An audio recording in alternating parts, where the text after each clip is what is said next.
Welcome to Strange But True. Take a breath, slow down, and listen carefully.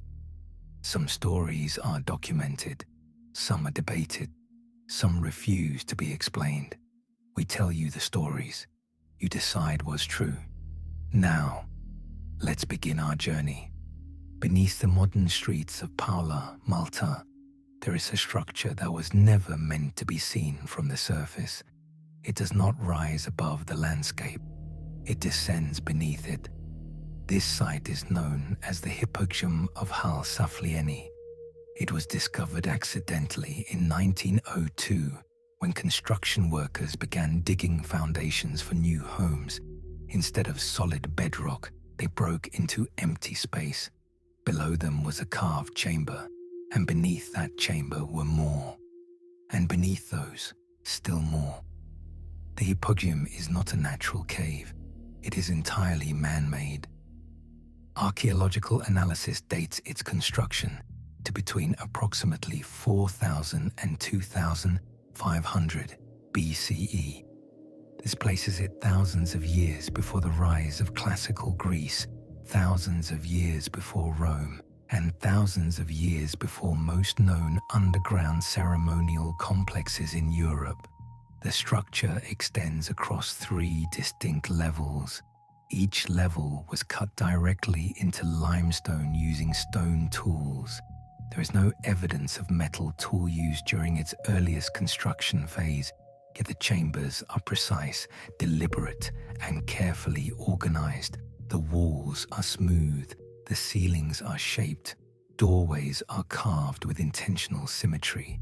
Some chambers resemble rooms found in surface temples, except these exist entirely underground. Their shapes were not created by erosion. They were created by human hands. Archaeologists believe the Hypogeum served multiple purposes. It functioned as a burial site. Excavations uncovered the remains of more than 7,000 individuals. These remains were not scattered randomly. They were placed deliberately, positioned inside chambers designed to contain them. But the Hypogeum also functioned as a ceremonial space. Its layout includes halls, niches, and chambers that show no evidence of habitation. There are no hearths, no tools left behind for daily survival, only presence, only use, and only departure. Among these chambers is one space that has drawn particular attention. It is known today as the Oracle Room. This chamber contains a small, precisely carved niche in its wall. At first glance, it appears insignificant, but its acoustic properties are unusual. When a person speaks inside this niche, their voice behaves differently. It resonates, it amplifies, it carries through the surrounding chambers. Even at low volume, the sound travels far beyond the speaker's position. Acoustic studies conducted in the 20th and 21st centuries measured this effect. Researchers found that sound produced at certain frequencies, particularly around 110 Hz, becomes naturally reinforced by the chamber's shape. This frequency range corresponds closely to the average male human vocal tone.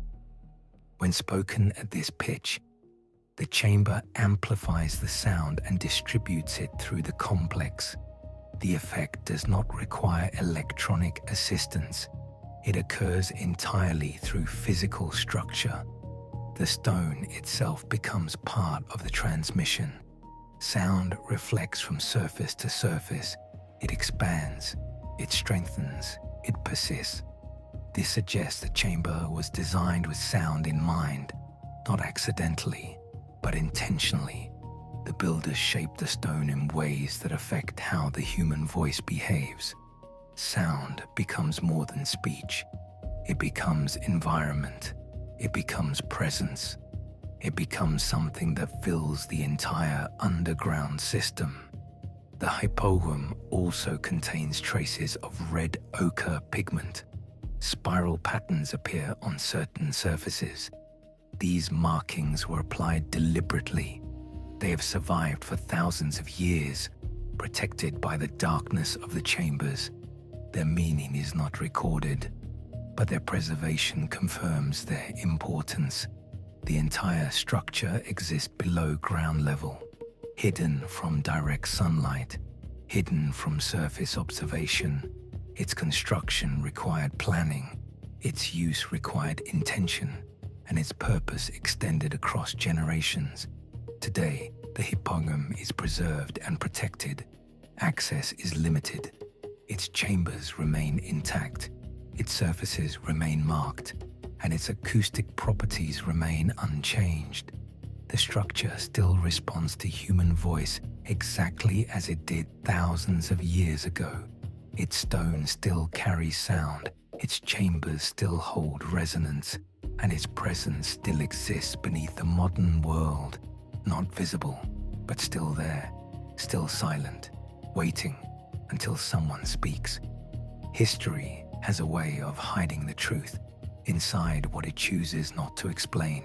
Inside tales, inside myths, inside legends, inside things that feel just a little off.